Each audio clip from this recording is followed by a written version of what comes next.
నేను అదే మొదటి నుండి కూడా చెప్తున్నాను, వీళ్ళతో చాలా పెద్ద ప్రమాదము. నిగురు గప్పిన నిప్పులాగా ఉంటారు. ఈ చెత్త వేధవులు అర్థం చేసుకోలేక ఈ కుహన మేధావుల పేరుతో సెక్యులరిస్టులు అందరూ కూడా ఏదేదో మాట్లాడేస్తుంటారు. కానీ ఈరోజు ఎంఐఎం ముంబైలో 125 కార్పొరేట్ స్థానాల్లో గెలిచింది. అందులో బృహన్ ముంబైలో కూడా 6 8 ఎన్ని గెలుచుకుంది.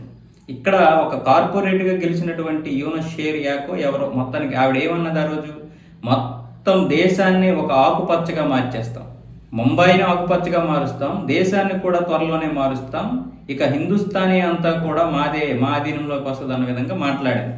ఆ తర్వాత ఆవిడ మీద చాలామంది అగ్రెసివ్గా మారడం, బీజేపీ వాళ్ళు పట్టుపట్టడంతో పోలీసులు అయితే ఆవిడ మీద దాడి జరగకుండా ఆవిడ మీద కేసులు నమోదు చేసి క్షమాపణలు చెప్పించారు.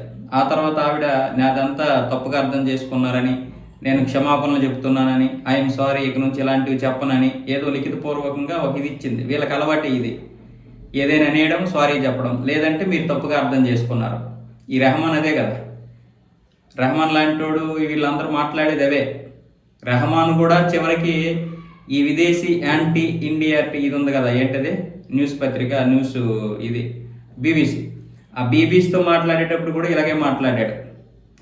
ఒక రెహమాన్ లాంటివాడు ఎంత గౌరవం పొందినటువంటి వ్యక్తి, అతడే ఇలా మాట్లాడాడు. మరి కార్పొరేటర్ మాట్లాడటంలో తప్పేముంది? అయితే ఇప్పుడు పోలీసులకి 2 సార్లు ఆవిడ క్షమాపణలు చెప్పింది, పత్రాలు ఇచ్చింది. కానీ ఇంకొకసారి ఇలాంటి వ్యాఖ్యలు చేస్తే మాత్రం క్షమాపణలు చెప్పినా మేము ఊరుకోము, ఇక నీ మీద కఠిన చర్యలు తీసుకోవాల్సి వస్తుందని వాళ్ళు హెచ్చరించారు. కానీ బీజేపీ వాళ్ళు శాంతించలేదు. ఇది ఒక ఓటు బ్యాంకు రాజకీయం, దీన్ని నిశ్చితంగా పరిశీలించండి. ఈ క్షమాపణలు చెప్పడం ఇవన్నీ కూడా ఒక పెద్ద శుద్ధ దండగ. ఇలాంటి వారికి యాంటీ నేషనలిస్ట్ అనే పేరుతో విపరీతంగా కొల్లబొడి చేయడమే కరెక్ట్ అని కొంతమంది నేతలు చెప్పారు. వాస్తవం అది. వీళ్ళని ఇలా ఉపేక్షించడం వల్లే రెచ్చిపోతున్నారు. 125 కార్పొరేట్లు వస్తే మహారాష్ట్ర మొత్తం మీద ఇంత రెచ్చిపోతున్నారు కదా, పొరపాటున ఎక్కడైనా సరే ఒక మేయర్గా వీళ్ళు గెలిస్తే పరిస్థితి ఏంటి? ఇంకా అక్కడ హిందువులు కూడా ఇలా ఇంత దరిద్రంగా ఉన్నారంటే హిందువులు మాత్రమే కాదు, మనం అది మాత్రమే ఆలోచిస్తున్నాం. ఇక్కడ హిందువులు చైతన్యం లేక కాదు, అక్కడ ముస్లిం ఓట్లు కొన్ని దగ్గర విపరీతంగా ఉన్నాయి. దాన్ని మనం ఆలోచించాలి. అంటే జనాభా పెంచుకుంటున్నారు వీళ్ళు. మనం ఏంట్రా అంటే 1 2, కానీ ఇక్కడ మనకి వీళ్ళు కంటున్నారు కదని మనము కనలేము.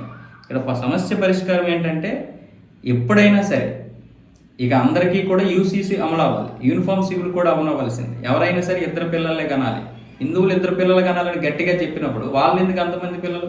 ఇదేమి రాజ్యాంగంలో అంబేద్కర్ గారు రాసింది కాదు, 1975లో మార్చినటువంటి రాజ్యాంగం ఇది.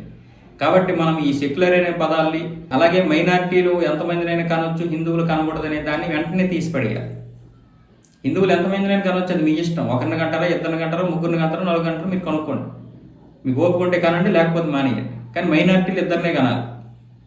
మీరు అంతకు మించి కనడానికి లేదు. ఎన్ని పెళ్ళిళ్ళు అయినా ఒక మహిళకి ఒక జెంట్కి ఎవరికైనా 2. మీరు పెళ్ళిళ్ళు 100 చేసుకోండి, కానీ పిల్లలు 2 కనాలి. ఆ రూల్స్ రావాలి.